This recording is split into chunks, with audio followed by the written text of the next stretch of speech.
Hello, hello. Good morning, good morning. So, ngayong umaga ay mayroon akong ibibigay na tips sa inyo kung kayo ay inuubo at sinisipon. At ito ay mabisang lunas sa sipon at saka ubo. Yan. Herbal tayo ngayon. At ito yung ingredients natin. Yung mga ilalagay natin na herbal or mga prutas. So, ito yung kalamansi. Ang kalamansi ito ay vitamin C. Ayan. So, maglagay tayo ng kahit 5 piraso. Ayan. 5 piraso sa mugs. Ayan. Ipikain natin. Yung pinaka-juice niya ang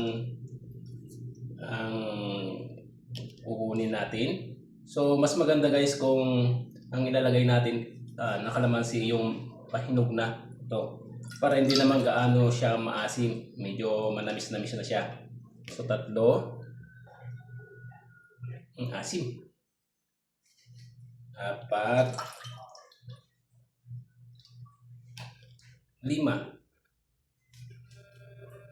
So 5 piraso guys ang bigay natin nilagay sa baso. And then ang susunod natin ay ang sibuyas. Ayan. Ang sibuyas ay maganda sa katawan. Ito ay nilalabas niya ang plema. Yan. So, ang gawin natin sa sibuyas ay hiwain natin ng maliliit. Tapos ilagay na natin sa baso. Yan. At isang buong sibuyas para mas mabisa. Yan. Susunod ay bawang. Yung bawang ay dinikdik na. Yung dinikdik tapos tanggalin mo lang yung balat at yun ay ilalagay mo.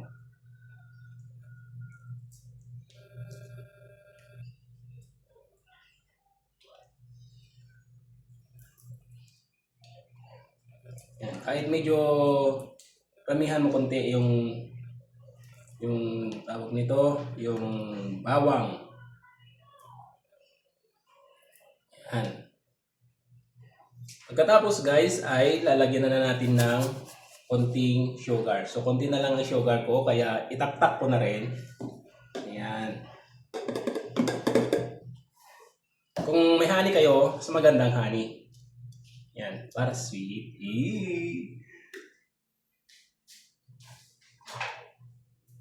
Pagkatapos, magpakulo tayo ng tubig. At itong tubig na to ay lalagay na natin sa baso.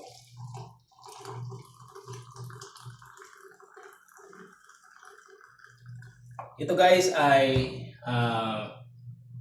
hanggat mainit-init, hanggang kaya mo yung init ay saka mo iinumin para maramdam mo yung sa lalamunan mo yung asim at saka marerelax yung pakiramdam mo. So ito ang recipe or simpleng pangamot sa ubot sipon. Ayan. So guys, thank you for watching. Follow and share and pa-subscribe na rin. Salamat. God bless.